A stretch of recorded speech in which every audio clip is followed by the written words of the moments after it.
Hello everyone and welcome back to another Godzilla Battleline video. I have done this intro about 4 times, once because I said Moguera came out in 1904, and another time because I did the whole video and I did not click record. So, today we're talking about the logs for Spacegodzilla Fukuoka version and Moguera 1994. Whew, glad that I got that one right.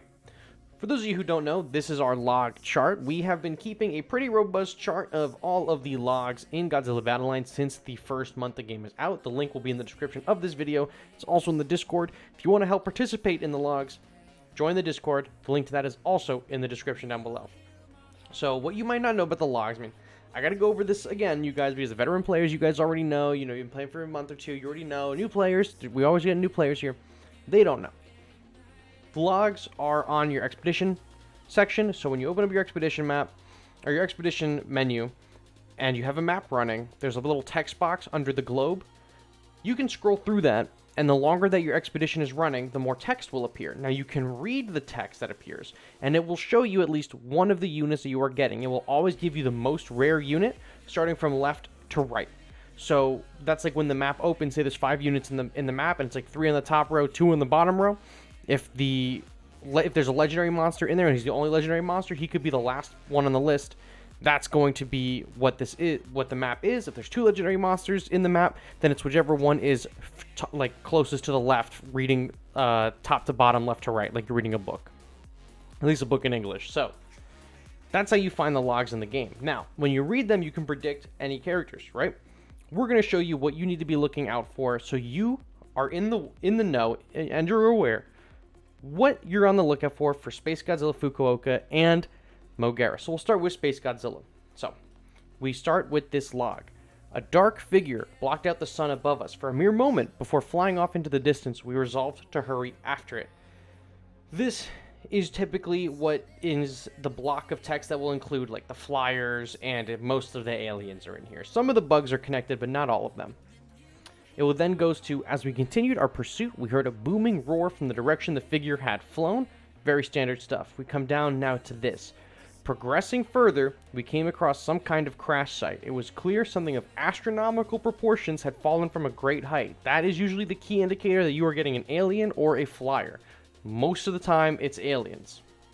Actually, most of these are aliens, I think, except for Megaguirus and Rodans and the Shinden. But the Shinden is not actually connected to this. So the only one that's... Now, there's these 2 things here, these 3 things here that are not aliens, and then Megaguirus and Rodan 64. Other than those group of flyers, everything else that has that is an alien. They fell from an astronomical height. It's outer space.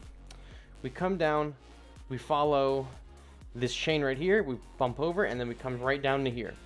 Rushing over, we found evidence of a great fall and enormous footprints leading away from the site. There are 3 characters connected to this block. We are focused on this middle column right here. We have received a report of a huge crystal-like object found deep in the forest. This is not the first report of its kind. That is an indicator that this is the alternate Spacegodzilla, because this Spacegodzilla's logs also talks about crystals. So this is not the first report they've had of crystals. All of our electronic devices have begun acting up. Based on the reports we have received, I believe the monster is to blame.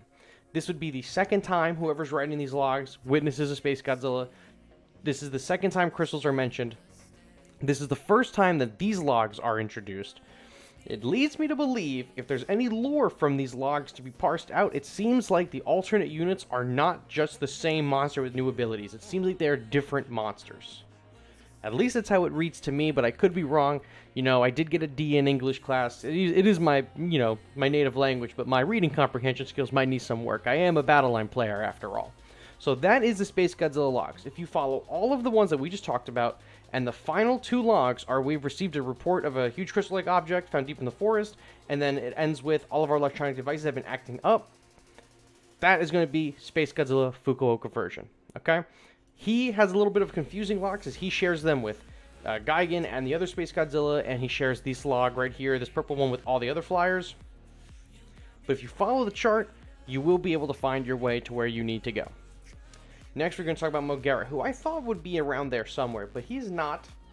He is in the more practical area over here with the machines. We will start from here. Midway through our expedition, we were surprised to hear a mechanical noise in the distance, distinct from the sounds of nature we had grown familiar with. That comes down to, could there be some kind of facility in this place?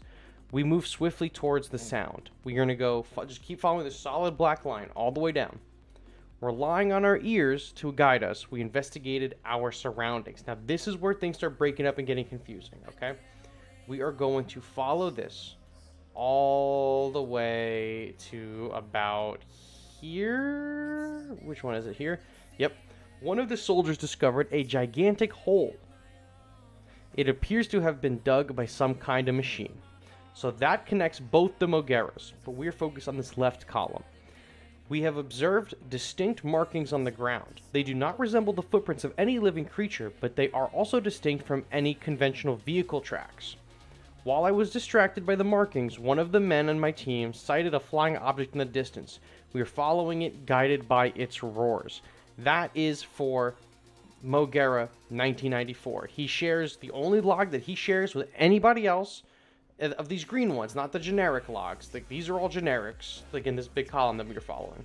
The only shared log he has is this green block that he shares with the other Moguera. So if you have a legendary map and you get this, some kind of hole has been dug on a legendary map, it's going to be this Moguera, one of my favorite units in the game so far. So this Moguera and this Moguera share logs together. Very easy, very straightforward to decipher. Like I said, guys, if you want to take a look at any of the other characters and, parse through these, there is some confusing little bits here, but you got to follow the dotted lines, and I'm sure you'll figure it all out. Especially this machine section has a lot going on for it, and this middle section as well is kind of crazy, but that's what I got for you guys. So if you want to double check this, link is in the description of this video. If you want to participate in this, you can join the Discord. Link is also in the description of this video. So that's what I got for you guys tonight. Thank you all so much for watching, and I will catch you on the next one. Bye-bye.